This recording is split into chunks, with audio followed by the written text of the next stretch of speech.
We are back again with the biggest of dogs in Philly, man. Prince Donnell, guys, a complete powerhouse in entrepreneurship and taxes and finance in the NFT space now. So super excited to have you on the show, Donnell, man. I've been following you for some time, man, and you've inspired me a lot along my journey as well. So, for sure. Man, what we got here, man? Let's go. I'm excited for this one, man. So this is our second franchise location in Philly. Okay. Our very first franchise location in Philly is our original one, the first office that we ever built. Oh, okay. This is our second one in Philly. Special. Let's go. Number 14 or 15. 14 or 15, but the second one in Philly. But the second one in Philly. Okay, I got you. The concept is we build like a living room type experience. So ideally, my thought process is when you first learn finances, it should be at home. So we want people to feel like they're at home when they come here. So all of our offices are built with living rooms that already come in. This one is not all the way complete yet. We're almost done. But we have the nice couch. We have chairs, tables, and then TV and everything will go here. A really warm environment, even down to the floors and everything of that nature. Really warm, feel like you're at home. And all of our locations mirror the same concept depending upon the layout and everything of that nature. I think that's really dope because I never, going into something like a tax franchise, you wouldn't think to come in and experience something like that where it's homey. Because even when we just walked in, I'm like, damn, maybe they're about to switch things around. And, I'm expecting to see like cute little cubicles and stuff like that. Nah. But you got a whole different vibe. That's the old school definitely vibe. homey. We want ours to be free comfortable. Space, comfortable. But remember, it's not just for us. It's not just about taxes. We're not a tax franchise. We more so deal in financial services. Taxes is like that anchor product for us, anchor service. But our emphasis is on small business owners when it comes to taxes, bookkeeping, life insurance, financial literacy classes. And that's really what our spaces are used for. You could indeed just cut off everything, cut your overhead costs, and move everything virtually. We do have franchise locations. We do have franchisees that don't have physical locations. They're just fully virtual. They got virtual preparers, virtual bookkeepers, everything. And they're doing everything straight from like a small satellite office or something of that nature. And this is my philosophy is, if I were going to already spend that kind of money on $1,500 a month on a Facebook campaign, a YouTube campaign, or a billboard, why not? If I got a physical location here where I can put the signage right up on the billboard, eliminates it, branding, it's a billboard that dual has purpose, utility, Yep. It's a billboard with utility. Right now, regular billboards, you can't do anything with it. Literally, If I can have one right here in the community that now I can use for utility, with walk-in events, this, that. Now that billboard works. Maximizing everything out of your square foot. 100%. I like that, man. Well, I love this. I'm a huge fan of the franchise model. Like I've been telling you from the beginning, it's like, I think so many entrepreneurs today they don't even think of that concept of being able to either franchise their own business, purchase another franchise, or just really appreciate the power of franchising and replication, because everybody's so focused on online all the time. We kind of forget about the fact that in person is still a thing, especially when you got things like, the metaverse now, where obviously that's a major thing, but now you're always gonna have physical locations. If anything, the metaverse is going to create, I think more. Keys said this, where like, shout out Keys, He said that like the metaverse, the real life is going to hedge against that metaverse because it's going to create like this massive divide. And whoever the demand for actual in-person activity and mental and physical stimulation, that's gonna go higher, way higher. The market always has to correct balance. Exactly. It has to create balance. So it'll never move too far left, never too far right. It's always, like you said, like you talked on the train yesterday, the Bulls and the Bears, like it has to pull against each other at all times. So I would never do full-on metaverse. For sure. And if anything, also, it clearly, like, once people realize that, okay, we need that physical stimulation, when they're coming back for that, that sort of attention or need, they'll realize exactly who to go to in that space, who have established themselves as, hey, we're the physical people. If you need physical help, we operate physically. We're real people that you can come to with real problems and get real solutions. And it's something like this where it's super important, comfortable, it's familiar. And so even that, to all the entrepreneurs out there, man, you guys do not do not neglect or negate or downplay the value of physical presence in the real world. We all have online businesses. Online businesses are great, right? And utilizing online as as part of your business model is an amazing tool. Same way integrating the metaverse and NFTs into your business model, like Donnell has done an amazing job. Kangaroo heroes, man. Shout out to heroes. Is where you need to be.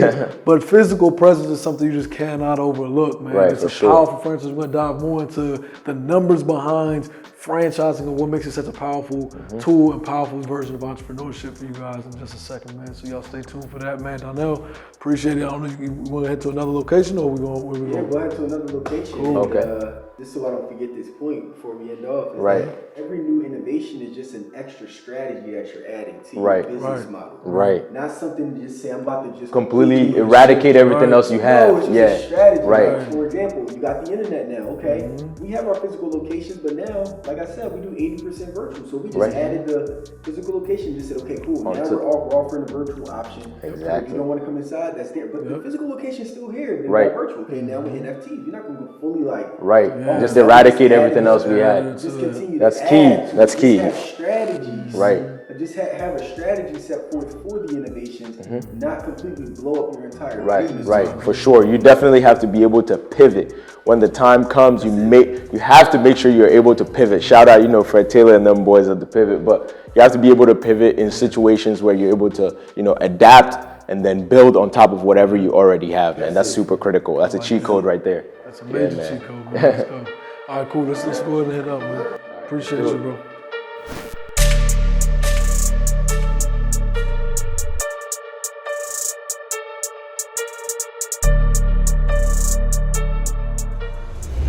How old are you? I'm 33. He's 22. You the youngest one here? Actually, no. He's the youngest one here. Whole time. You're 27, right? Yeah. I'm 28, yeah. He's the youngest with the burliest beard. How does that make you feel, man? That motherfucker glistening and shit. Keep getting my eye. His wife got the products, man. I know, man. Shit. Got the oils. Got the oils. Definitely got to step it up. You used to have a beard oil product, didn't you? Or do you still have it? It's automated at that point. Yep. Dude, these buildings are big as crap. We set up all of our Airbnbs to have like a different concept. Yeah. So this is a monopoly room. Man. So, I like this. Woo-wee! So It's comfortable, man. In Philly, y'all can book Airbnb. Oh, I guess that we should have did that. We should have done. I wasn't even thinking about it, but but this is the monopoly room, so we built out certain concepts. So we got the whole design going, monopoly joints there. Yeah. And this is a dual Airbnb, so it's 2 floors. Oh man, that's so this dope. one Airbnb unit is 2 floors. So, Yes. and then how many units do you have in this building? 4. 4? What? Yeah. This is a quadplex with a commercial space down. 4 apartments.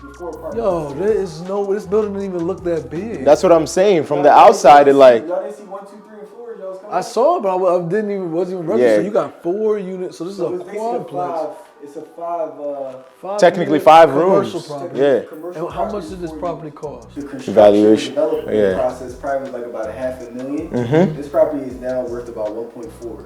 Wow. Man. It's about 1.4 million. Wow. Man. But that's really because of the fact that Location. Yeah. we're on Girard Avenue. Right. We in Brewery Town, one of the Yeah. hottest areas in Philly. And then you got the franchise in the Right. on the bottom of your In the own bottom on your own franchise. floor. And now is I'm assuming leasing it back to yourself. Right. Cash flowing. Well, Franchisee, that's right. That franchisee Gonna pay his lease. That franchisee Pays rent our to be here. rent Yeah. to this commercial real estate company that's here.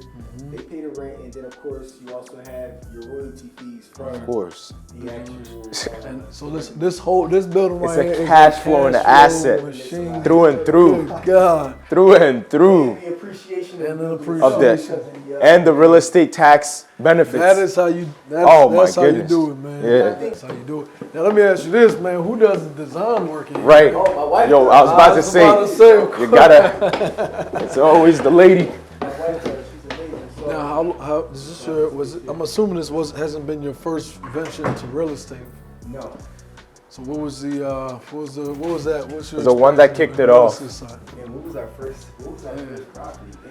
Man. This is a nice problem to have. When you can't even remember how many properties. Most people be like, I got 20 of them. I got this and that. When you got, you know, that's what's I don't up. talk about real estate at all. At all. I know, but that's massive. A lot of it is because, again, my character is very low key. Like, Yeah. Right. I don't really care to You only do what you have to do. That's it. And get out of there, everything else is low key. Yeah. You know, like I've never even shown anything inside of here ever before. Yeah. No one even knows how many real estate. Man, I'm honored. Yeah. Chico, no. Except for cheat code unlocked, man. It's the first time. So, this is the Man. first time that cameras are actually inside this. Man, let's go, inside man. this property. On the real estate tip, because one thing I think, you know, I'm so happy that we're actually having this conversation because this is a conversation that for years I felt that has not gotten the shine it deserves, right? Yeah. There's a concept of McDonald's having, you know, not being a burger That business, burger, but a real estate restaurant business, company, right? yeah.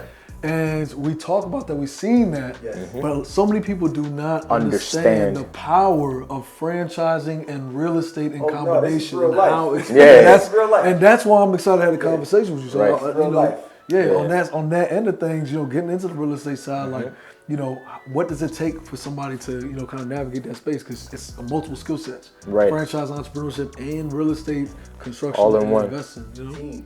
you Gotta have a team, great person. you know? I wouldn't say that I'm not an expert in real estate at all. Yep. My expertise is in financial services.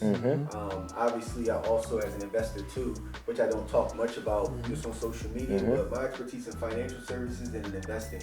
My father-in-law more so is in the lane of handling all of our real estate There you go. portfolios and I everything, see. which is why like half the time I don't know how to get into any of these buildings. Right, it takes a burden off for you, I yeah. probably came here maybe 3 times. Yeah, right. So like, so yeah, Man, that's he handles amazing. a lot of that on the real estate Right. side. Make sure all that's taken care of. We got a team over there that does that. But we find good opportunities that are in high traffic areas. Yep. Obviously, that matches the commercial real estate. Right. That matches the commercial space that we need from a franchise standpoint. And then if it fits the scenario of having rooms and Portfolio, everything on right. top, then we look specifically for locations of that nature. Right. That fit that, and then if they're in a good pricing range, then we go ahead and I love that. Man. we go ahead and buy it. In this property specific, we own this one outright. Oh, man, yeah. You buy the property, you go ahead, loan against the property, get your cash out, get yourself a nice On the interest rate of finance, 3-4% that you're carrying over the course, and then you go ahead and find additional opportunities, and that's how we've been able to Grow, scale, build up from right. there, scale. Man, that's a beautiful thing. And even one of the most beautiful things I heard in that was something that, you know, we talk about nepotism, right? And that's something that actually, you know, got shout out Rashad from EYL, man, to, you know, on really kind of driving this point home with nepotism of, you know, we look at it, a lot of times we're on the bad end of that section. And for those of you who don't know, we're talking about when people hire their friends and family and things like that to operate as part of the team inside of a business or ethnicity, right? Yep. And a lot of times we've been on the receiving end of the bad side of that, where we are cast out of opportunities because of that. Right. But when you are your own entrepreneur, when you're doing your own thing, you know, you can really rely on the folks that are closest to you to put them in positions to make it happen. What I've heard you say and what I've observed so far, just being around you in a short period of time, we're talking Mom Dukes on the tax side, right? We're going to her franchise location. I was about to say, I peeped that. I peeped. She called, and she's one of the franchisees, right? Then you got father-in-law that is, you know, helping on the real estate side, managing that side. Wife that's putting together the interior design and running a whole different side of the business. We saw in the warehouse, and production of the beard oil products, right? So all these folks and people that you have right next to you, ecosystem, right? From one vision, can, you know, play such a critical role in the success of, you know, a company. That's a team that you just, you know, family's your first team, point blank period. So shout out to you for that one, man. That's, man, that's the goal. It's not enough, you know, they say, what is it, like 80-something, 90-something% of our business, our you know, black-owned businesses are single member businesses without hiring employees and staff. So, and that's, one again, person. The point that I even want to drive home further with the franchising is, if you are somebody who owns a barbershop, a nail shop, a, you know, clothing store, whatever it may be, right? Starting to think in terms of the franchising model and allowing that system. Once you have a solid system in place, you know, that's not relying on yourself, that you can now replicate across the board. We now can start to hire more people, build out more systems, more processes, and that has a larger network effect on the success of the business and allows for opportunities to hire those within your community and your group or your family, friends, or whatever it may be. So this is a powerful conversation. I'm so excited to have. Like what you just touched on is so powerful. By the end of 2022, Jumpin Jack Tax is probably going to indirectly hire over 100 people within our community amongst all the franchise locations that we have. Right. So it's powerful, we added on 100 new jobs in a year. Exponential. In 1 year. Exponentially in 1 year. By year 3, we moved to 500 franchises. I mean, you're talking about crazy. We could be crossing over hiring 1,000 people. I mean, just look at massive. McDonald's hires. Man, you don't even know. McDonald's can operate their own country. It's probably insane. Yeah, like, literally. Insane, but literally. That's the power of, why as black folks, we really got to put emphasis on that ownership aspect because it's not just about ownership for yourself. It's about ownership because our community needs it. They need it. Literally. Like, we can provide jobs. We can provide resources, funding. Like, that's why money is important. Right. You know what I'm saying? Like, Right. Finance is massive. I mean, we live in a capitalistic society. You know what I mean? Systemizing and creating value that creates money. And then next step, taking that franchise public onto the public market. That's right? it. Yeah. Now we're talking access to the biggest biggest money. And that's that's what we harp on, man. The public markets is something that we've always harped on. That's That's the recipe. I mean, you guys are talking about, you could easily have said, okay, I'm a tax advisor, tax professional, whatnot. And I run my own tax location, and that's just one location. And that's it. And that's just what you do on a day-to-day basis, and that's cool. And people are like, okay, he's got a good business. Yeah. But simply by switching the mindset, systemizing, scaling, and now looking for opportunities in every way that you can, like owning the building. It's just a switch in mindset, right? It's going corporate, It's corporate. And I think that's the word that I call it. It's called going corporate. Like, if you look at every single major company that's these are corporate entities. And they have smart people. They have a CEO that's very smart and just, either driving up revenue, lowering costs, hiring the right people in place, running a full-blown operation. Right. They understand business really well. Right. And then they got teams of executives around them. They have gone corporate. They talk about expansion and speed, which is why many of them go public because they need to raise enough capital to be able to continue to drive in on that speed. The only shift of mindset is how can I go from single member to now saying I'm going corporate? Like my whole thought process was, why one office? I mean, H&R Block, Liberty Tax, Jackson, and all these other companies, they did it, and I think that they have been outdated. Outdated model. I'm like, this needs to be renewed. Right. We can renew this thing. Refreshed. And refreshed, and it's cultural. And now we can move to 1,000 locations and become the next $1 billion. And there's no difference. There's no difference between these people that start. We see the Jackson Hewitts. We see these big locations. We're just thinking put them on Mount Rushmore. But these are just regular individuals who have started the exact places. And so people look at an entrepreneur like yourself, an entrepreneur like us, and they're like, okay, that's just Donnell. That's just Quinn Jehu, right? But it was just Ray Kroc or whoever it is. It was just Jeff Bezos when he was in his garage. Right. The people around him were like, that's just Jeff doing his thing until it became a thing. Don't be those people that are late to the party and want to be like, oh yeah, that's naysayers. Now all of a sudden you're the next Ray Kroc, you're the next Jeff Bezos, and now all of a sudden wants to follow. Jeff Bezos, this is man, where you can't be that you're guy. You're documenting the process along the way and educating others along the way. A lot of people want that parabolic run immediately over 1 or 2 years. It's really about that consistent growth, man. So all right, man. Look, we can talk all day, man. Let's go ahead to the second location. Appreciate you, man. Let's do it. That's crazy, man. I still can't believe there's 5 units in this building, man. That is something. Yeah. Someone at the door, John, now I'm here to stay. Tell me who the fuck gonna face the music, more brick laying, less screen time, been cutting back on the day. Sorry. Oh man, you got even the boss got to wear masks. I thought this guy was waiting to get you, Jose, man. Jeez. They're waiting on you. Don't make eye contact. I'm gonna assume this is Mama Bear. I I wasn't sure, but now I know. How you doing? First of all, how you doing? Christina. Nice to meet you, Christina, Nice Jay, to meet you, nice to Mom meet you. Bear. Nice to meet you. Dope, man. You guys have a beautiful, beautiful space here, man. So this is my mother. She's The one that Amazing, started man. it all, right? Yeah, this location here. Still carries the same feel, kind of the same definitely feel the same you got. feel. Yeah, No, definitely everything, the It detail. doesn't feel like a tax office. It feels like I'm hanging It's out at like somebody's a cool house, club anything. room, Yeah. club lounge. It's not Yeah, intentional. Well, first off, I gotta say, you did an amazing job. super obviously, with amazing your son. job. Thank you. But most importantly, one thing I want to really, hone in on is something I'm really passionate about. When we talk about generational wealth.